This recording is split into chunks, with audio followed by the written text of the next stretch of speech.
what we're doing is we're going chronologically through the life of Jesus. So all four Gospels, all at once, just chronologically going through the events and stories that happened in Jesus' ministry and career. Many of them are covered in different places, so I generally pick the one that's the most complete and then fill in from the others. And this week we were up to the first half of the parable of the soils, or the parable of the sower. So, you're making me nervous. What are you doing? I'm so sorry. I filled up the video, but I didn't actually turn it off. So, did you start the video? I did. Oh, okay. So, Wes, you can just cut off. So, yeah. So, We do video all these and they're online, so. Oh, okay. Well, I should get this. all right. So, this week, back in the Gospel of Matthew, chapter 13.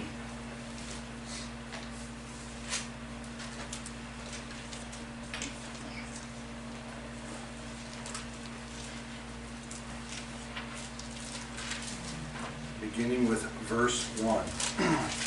On the same day, Jesus went out of the house and sat by the sea, and great multitudes were gathered together to him, so that he got into a boat and sat, and the whole multitude stood on the shore. Then he spoke many things to them in parables, saying, Behold, a sower went out to sow. And as he sowed, some seed fell by the wayside, and the birds came and devoured them. Some fell on stony places, where they did not have much earth, and they immediately sprang up, because they had no depth of earth. But when the sun was up, they were scorched, and because they had no root, they withered away. And some fell among thorns, and the thorns sprang up and choked them. But others fell on good ground and yielded a crop, some 100, some 60, some 30. He who has ears to hear, let him hear. And the disciples came and said to him, Why do you speak to them in parables? He answered and said to them, Because it has been given to you to know the mysteries of the kingdom of heaven, but to them it has not been given. For whoever has, to him more will be given, and he will have abundance. But whoever does not have, even what he has will be taken away from him. Therefore, I speak to them in parables, because seeing they do not see, and hearing they do not hear, nor do they understand. And in them the prophecy of Isaiah is fulfilled, which says, Hearing you will hear, and shall not understand. And seeing you will see, and not perceive. For the hearts of this people have grown dull. Their ears are hard of hearing, and their eyes they have closed, lest they should see with their eyes and hear with their ears, lest they should understand with their hearts and turn, so that I should heal them. But blessed are your eyes, for they see, and your ears, for they hear. For surely I say to you, that many prophets and righteous men desired to see what you see, and did not see it, and to hear what you hear, and did not hear it. Father, we thank you so much for your word. It's living, it's alive. No matter how long ago these words were written, they just keep speaking into every day and every age that they come into. It's so filled with truth of who you are, that you're beautiful, and that you're good, and that you're holy, and loving, and forgiving. And to turn away from all of that is just suicide. Lord, please, we ask you to be here in our midst tonight. If any evil or ugly has found its way into this place, Lord, by your Spirit, just drive it out. This is your house. It belongs to you. And we ask that in its place, that you just fill these empty spaces, overflowing with your Holy Spirit. Let it be tangible, palatable. Let us just see and taste you everywhere. Speak to our hearts. Show us what you would have each one of us to know and learn from this passage. And let me speak only words that you want to hear heard. Thank you for this time together. And all this we ask in the blessed and beautiful name of Jesus. Amen.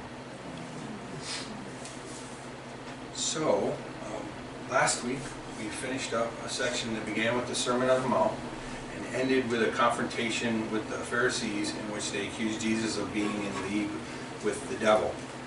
This week, Jesus is back on the shores of the Sea of Galilee, teaching the massive crowds which are now with him constantly. At this time, Jesus is teaching completely in parables or metaphoric language concerning the kingdom of heaven.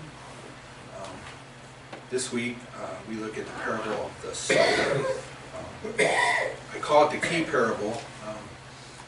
It is one of the only a couple, I want to say two, of Jesus' parables in which afterward he tells us exactly what he means. You get explanation from the author. It's awesome. A couple weeks ago I discussed the principle of first mention. This is the first time Jesus is teaching on these parables. This is the first time he's explaining the meanings of them. God is wonderfully, beautifully consistent. So if it means this here, it means the same thing other places. So what we learn from this can be plugged out throughout Jesus' teaching. And for that reason, this is probably one of Jesus' best known and most often taught parables. Has huge evangelistic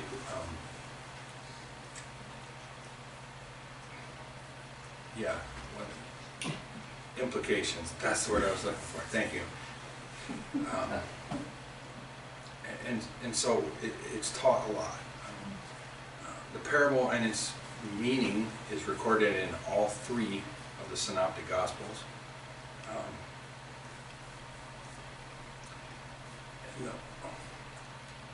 This is one of the passages where things are so close.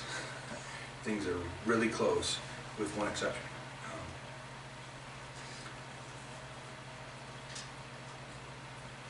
Mark's telling of the parable and the meaning almost identical, but the middle section much shorter than Matthew's, but a little longer than Luke's. And it's usually Luke's the guy that gives us droves of information, but this time it's Matthew. And this middle section is actually where we're, as far as we're going to make today, because there's so much there.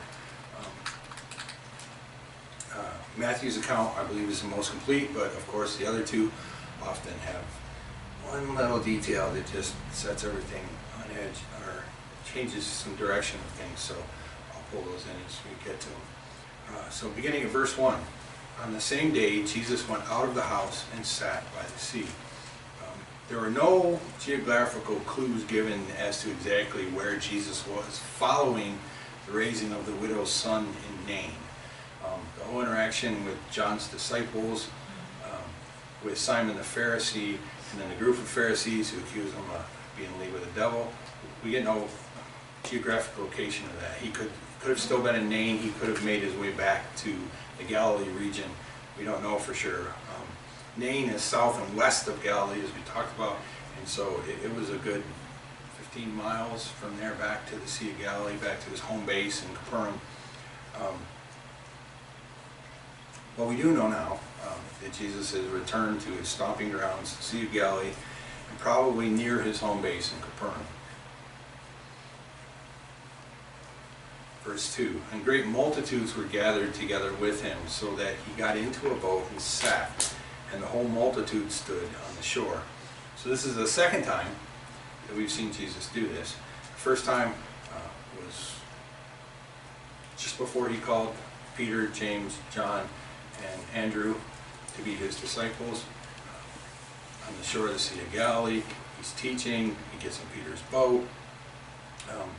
So again, the crowds of, how huge must this crowd have been? I mean, to just not be able to stand on the shores. Now granted, we've been to Israel, and the shoreline of the Sea of Galilee is really sloping, and it does have some rather steep slopes at multiple places. But Jesus, is brilliant because, well, he invented physics, and he knows that if he just gets back out a little ways, projects his voice in, it's going to carry up the hill, off the water. It's like a little kind of natural amphitheater. He did invent physics. Yeah, he invented physics. It was his idea. And so, Oh,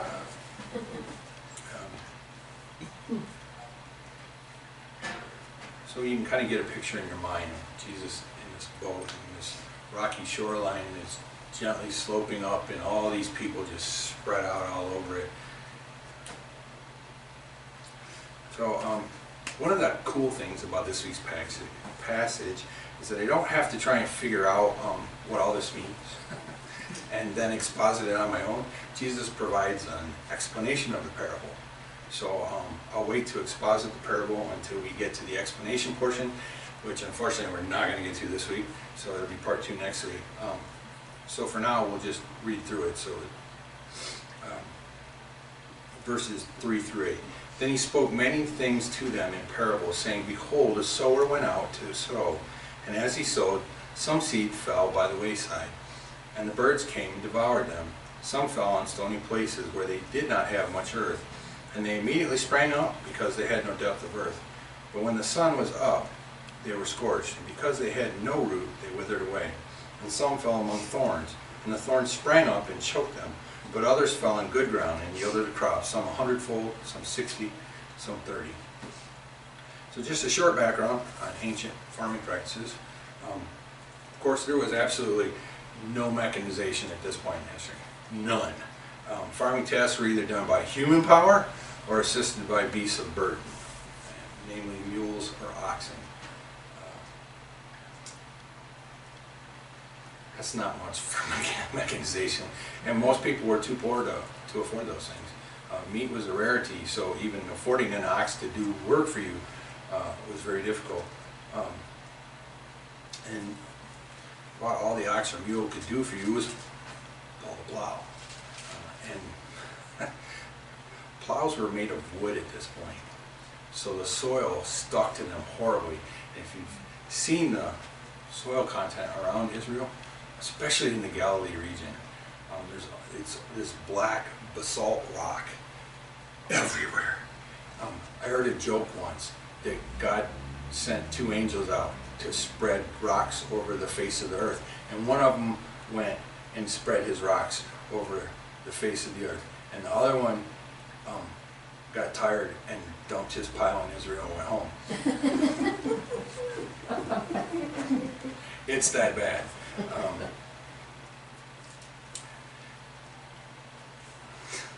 Battery low. Yeah. No, just it's not working at this point. And also with all these rocks and the difficult soil, getting down very deep was also very difficult. So it was often over and over and over and over and over and over again. The steel plow wasn't invented until 1837 by John Deere. I had no idea that we were living in the dark ages agriculturally till the middle of the 1800s. And because most of these people were poor, it was just hoes and shovels day after day after day until they got it turned over. And of course, once the soil was turned over, there's no mechanization for planting either.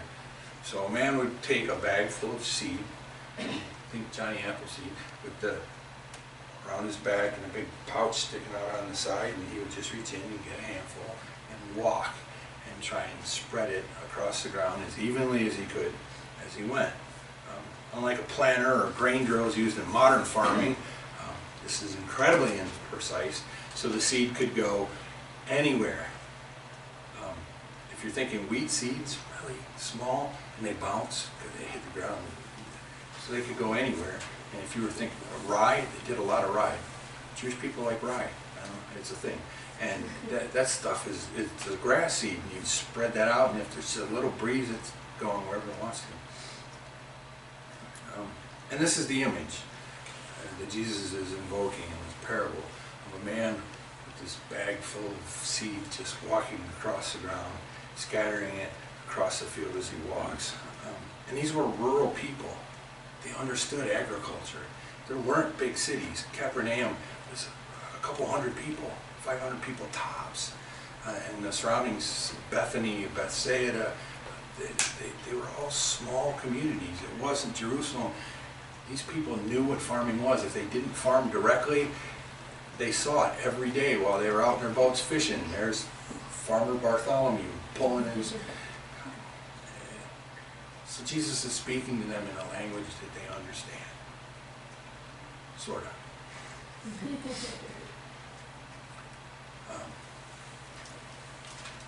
So he ends the parable with this phrase. Verse 9. He who has ears to hear, let him hear. This is the second time that we've also heard Jesus use this phrase. It is used only by Jesus in all of the New Testament. No other New Testament writer, speaker, none of the epistle writers use this phrase at all. The first time he spoke this was to the crowd concerning John the Baptizer. He is the second coming of Elijah. If you can wrap your mind around that, he is. And he finishes it with, if you have ears to hear, let him hear. It's used after the parable of the tares in Matthew 13:43. It's used after the parable of the lamp in Mark 4:23. After he explains, it's also used after he explains that defilement comes not from what you take into you, but what comes out of you in Mark 7:16. After talking about counting the cost of following him in Luke 14:35. Again, he who has ears to hear, let him hear. So 6 times in 6 distinctly different places Jesus uses this during his ministry. But, and I thought this was interesting, he uses this a phrase again 7 times in the book of Revelation. When things are complete, 7 times. 6 times when he's dealing with men. It's possible. I'm not fun with numbers. So what is Jesus doing? Obviously, if you can hear him, then you have ears to hear. He's not preaching to deaf people. It would be kind of pointless. Parables, metaphoric language, personification, and examples are often used to illustrate or to help a listener understand what a good preacher is trying to say. But here Jesus is giving a metaphoric illustration of what the kingdom of God or heaven is like without the sermon. And then he ends it with this phrase, he who has ears to hear, let him hear. The word hear, as it's used here, is used not in the sense of detecting the audible sounds that are coming from his mouth, but in the sense of understanding what Jesus said. Do you understand what I'm saying? In a sense, what Jesus is doing here is he's challenging the people. Go and contemplate this and figure out what it is I am actually talking about. In a sense, it's a spiritual riddle. Verse 10, and the disciples came and said to him, why do you speak to them in parables? This way of talking to the crowds is a complete shift from everything we've seen prior to this. Prior to this, Jesus taught in a very straightforward fashion, declaring the truth about himself, his mission, and God who sent him. There's been no parables, there's been no hidden languages. On some levels it wasn't always easy to understand, but he was being straight up. Whether you understood it or not, or whether there was some depth to it that you were supposed to dig for. But Jesus has been very straightforward with the crowds up to this point. Up to this point, Jesus employed parables or metaphoric language to illustrate something he has clearly just stated. I think of the parable of the teachers and the trees, and he was condemning the Pharisees who were supposed to be teachers of the people, and they were not. They were bad trees giving bad fruit. So Jesus has used it in its classic sense. And his disciples want to know why this has changed. And so they ask.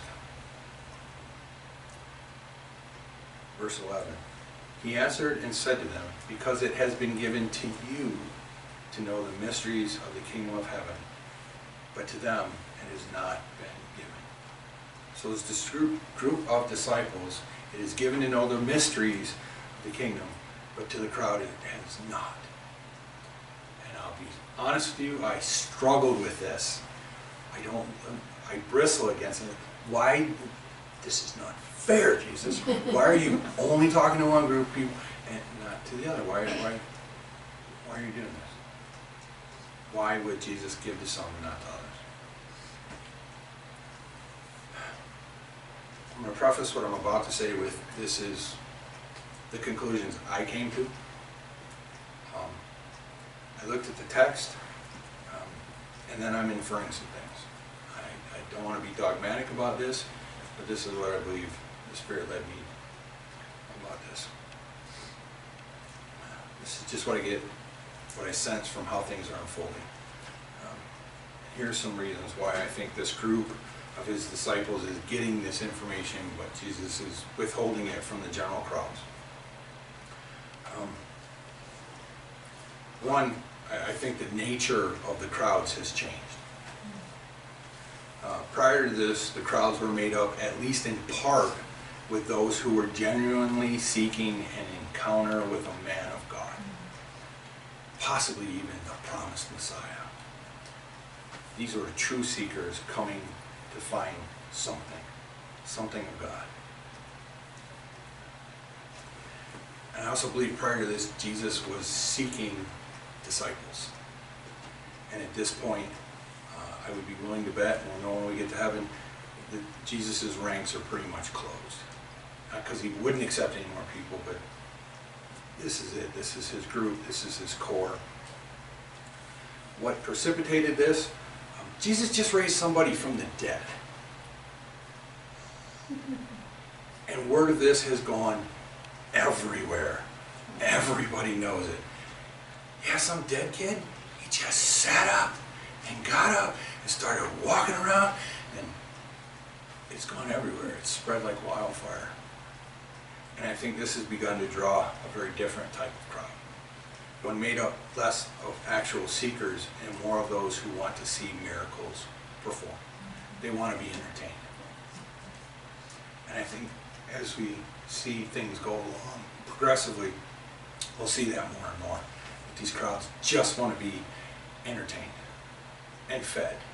Entertained and fed. Bread and circuses.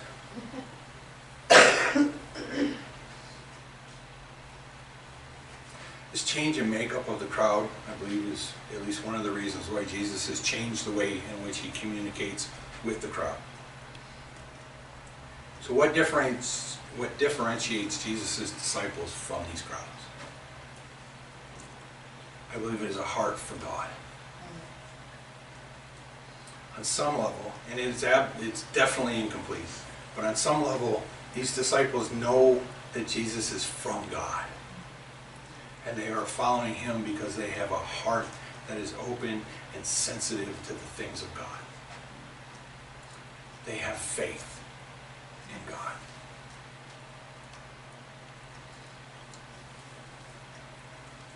And I think it has to be that, because that's the one thing in men that God honors.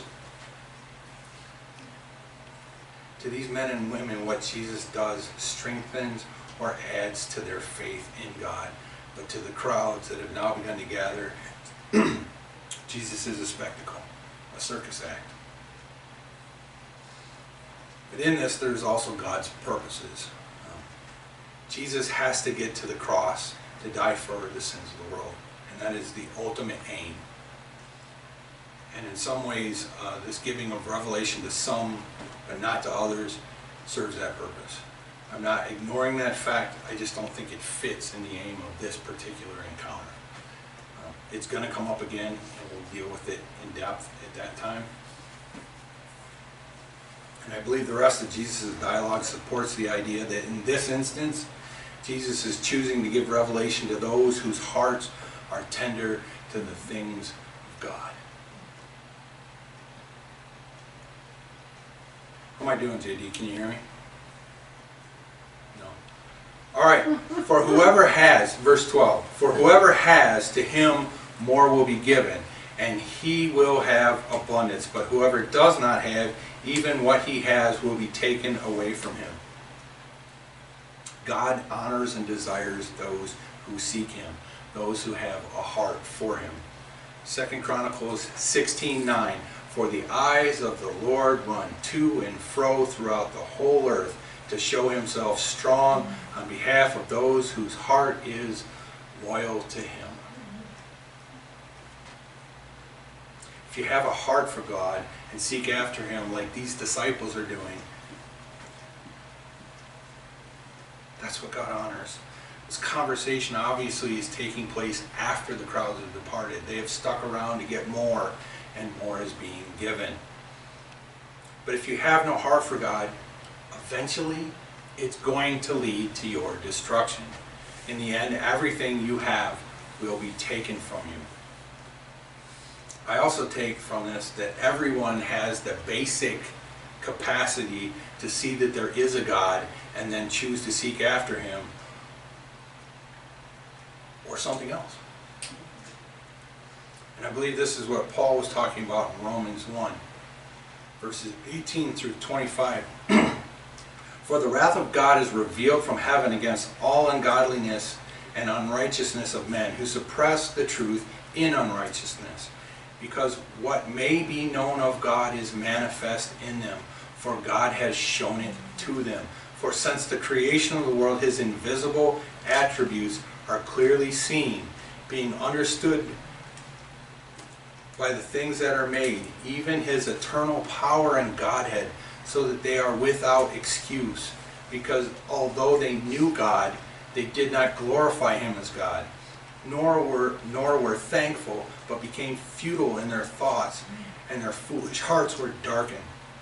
Professing to be wise, they became fools, and changed the glory of the incorruptible God into an image made like corruptible men, and birds, and four-footed animals, and creeping things. Therefore God also gave them up to uncleanness in the lust of their hearts, to dishonor their bodies among themselves, who exchanged the truth of God for the lie, and worshipped and served the creature rather than the Creator, who is blessed forever. Amen. So if you have no heart to seek after God, if you ignore the signs all around you that he placed there, they all point to him. God will let you go after whatever your heart does desire. And anything other than God that you seek out in this life will destroy you. I've lived that life.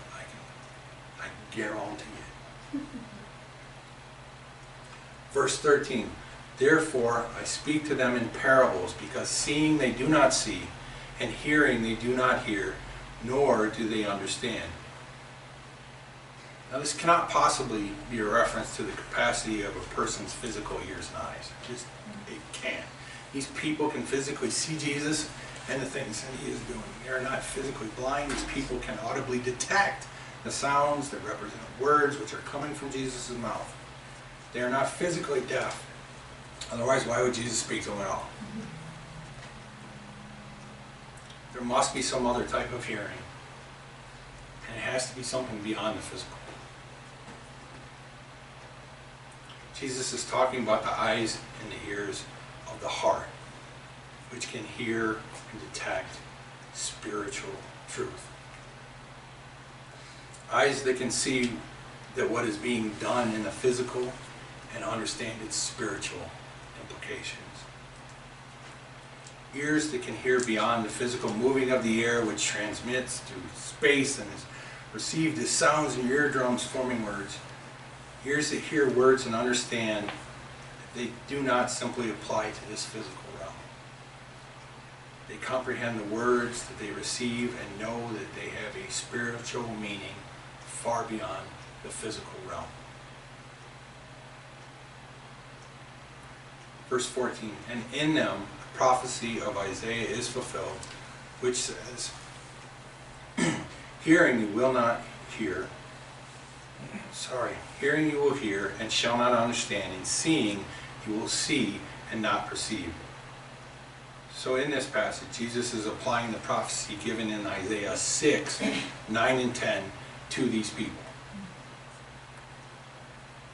God knew that the majority of his people would become like this, blind and deaf to the things of God, to the truth of God. And he told them as much. And he had Isaiah write it down and preserved it for them hundreds of years in advance of it happening. Prophecy given, prophecy fulfilled, because that's what God does. Verse 15, for the hearts of this people have grown dull. Their ears are hard of hearing, and their eyes they have closed, lest they should see with their eyes and hear with their ears, lest they should understand with their hearts and turn, so that I heal them. Now I see two things going on here. Two things. One, there are things people are doing or have allowed to happen to themselves.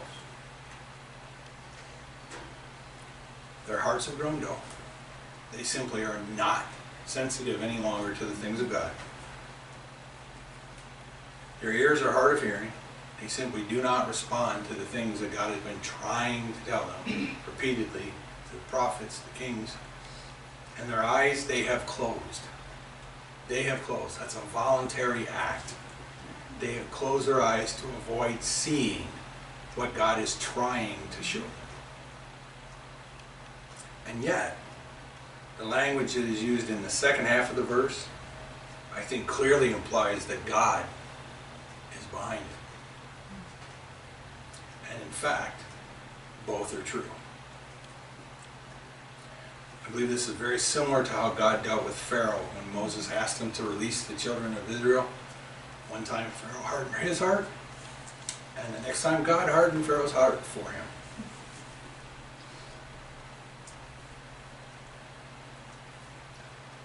I think God is saying, if this is your choice, if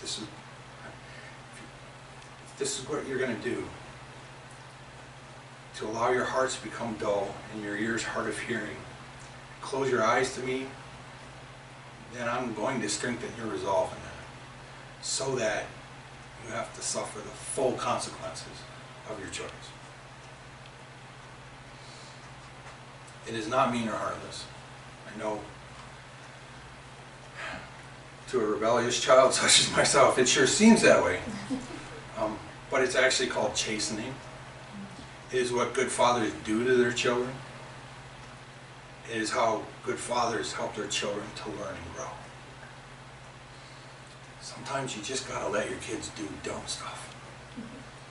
They don't have to, but sometimes you have to let them.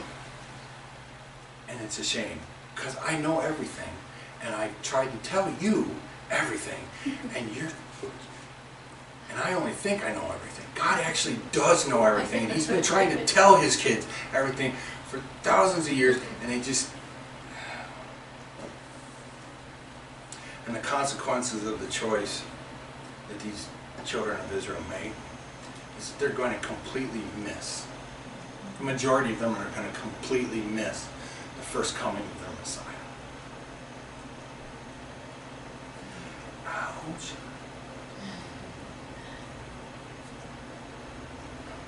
All this is beautifully predicted with complete accuracy in the prophecy. God speaks to Isaiah in chapter 29. It's awesome. I read it. I wish I had time to go through it all. It's a message all in itself. It's this 30,000-foot overview of the history of the people of Israel, from the death of Solomon, roughly, through the second coming of Jesus. And it's phenomenal. It so perfectly pictures this. What? Isaiah 29. For sake of time, we're not going to do it tonight. Forgive me, my voice is just... I tried to go loud, and it's not working. See?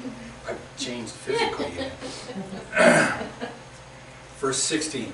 But blessed are your eyes, for they see, and your ears, for they hear. These guys and gals that have gathered around Jesus and are following him, they're not like this crowd. They have a heart for God, for the things of God. Mark's account of this event tells us this in Mark 4:10.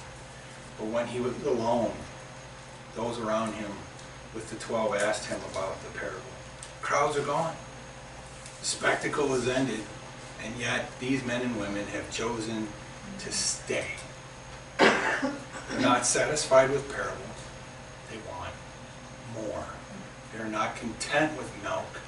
They want meat. They know there has to be a deeper meaning to what Jesus has just told the crowd. And rather than walk away befuddled or guess at what it might mean, they're going straight to the master and asking for it to be given to them. And this is exactly what Jesus told his disciples to do in the Sermon on the Mount. Matthew 7:7-8. Ask and it will be given to you. Seek and you will find. Knock and it will be opened to you. For everyone who asks receives, and he who seeks finds, and to him who knocks it will be opened. They are asking, seeking, and knocking. Their eyes and ears are open to spiritual things because their hearts are sensitive to the things of God. And Jesus says they are blessed because of it.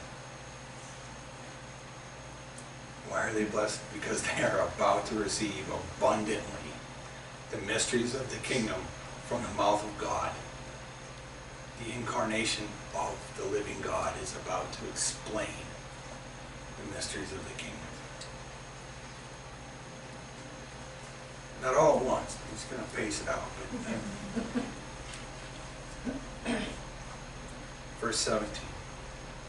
For assuredly I say to you that many prophets and righteous men desired to see what you see and did not see it, and hear what you hear and did not hear it. So the prophets, they're going out doing what God just downloads, just gobs of information. Sometimes a little bit to Haggai or Amos, and then just dump trucks full to Daniel and Isaiah, and they got to see some things, and they got to write it all down, and they got to know all this was coming, and they didn't get to see any of it. They knew all these details. This is going to happen. It's going to look like this, and not one of them lived to see it happen. Not counting John, it had been 400 years since a prophet had come to Israel. 400 years of waiting. But they were, anyway. Abraham, Isaac, and Jacob were given the promise that the Savior of the world would come through their descendants. And their faith in that promise made them righteous men before God. And not one of them came close to living long enough to see it happen. These men waited in hope to see the promised one come and declare the good news of salvation to the poor in spirit and see the captives set free, and they all died with that hope never being fully realized. This is exactly what the writer of Hebrews was talking about in chapter 11, the Hall of Faith. From Abraham all the way through, it talks about all of these great men: Abraham, Isaac, Jacob, Samson, which I can't believe he made it into the Hall of Fame. I'm just saying, that really sets the bar low. I feel good about it, but I still can't believe he made it. And all the prophets and how they got cut up and tortured and sawed in half, all because they believed the promise. And the writer of Hebrews ends the Hall of Faith, and all that these men believed and had faith in and suffered for the promise. And he ends it like this. Verses 39 and 40. And all these, having obtained a good testimony through faith, did not receive the promise. God having provided something better for us. that they should not be made perfect apart from us.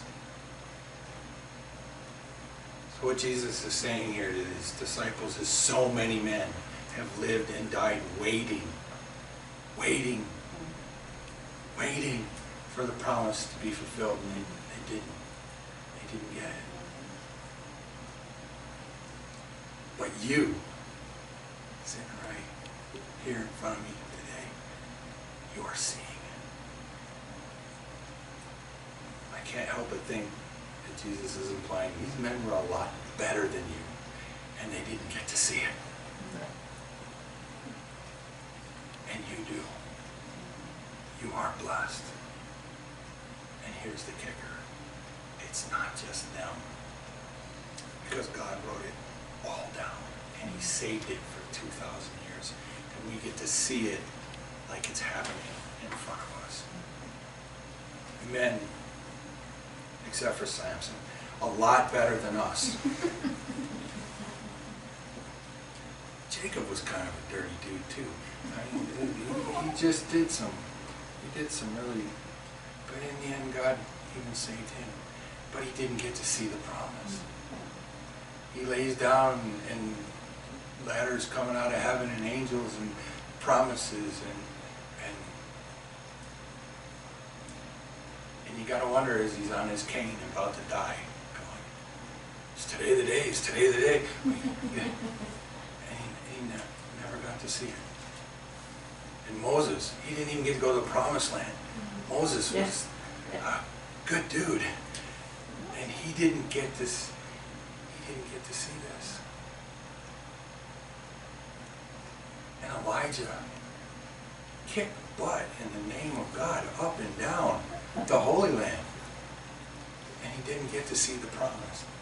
Elijah got raised one guy in his life from the dead and another one in his death from the dead. And he didn't get to see this. And we do. They got this incomplete picture. I'm going to do something awesome. It's coming. I'm going to take care of all this. I'm going to fix it. But we get to see everything they saw. And we get to see that promise fulfilled because that's what our God does. Prophecy given, prophecy fulfilled. Promise given, and not a single promise is ever broken. Every single time he keeps every promise he makes to everyone. I will never leave you. I will never forsake you. Whosoever believeth in me shall not perish, but have everlasting life. For 4,000 years, God made this promise. And we get to see that it was fulfilled. That's a God worth believing in. That's a God worth trusting. That's a God worth following. That's a God worth giving up everything to be with. Are we going to be like the crowd? Do we seek God? Do we seek godly men because they're cool to be around and they might do some tricks for us? They might buy us a meal. They might do something amazing. They have nice churches. It's a great place to hang out. They're such sweet people. Do we go to church because it's better than hanging out at the bar? Or are we seeking God's heart? Are we staying behind because we know there's more and we want it? There's more and we want it. These men had that chance to walk away with the crowd, to go get something to eat, take a bathroom break. And they stayed right there with Jesus because we know you got something more for us. We're not leaving until we get it. At one point, a bunch of these guys are going to peel off. Jesus is going to turn to those, are you going to go too? And Peter's like, where am I going to go? Where do I go? You got everything. You've got everything. And that's our choice today. To be like the crowd. God keeps his promises. And I'm selling my soul to you. I'm giving it to you. You don't even have to buy it.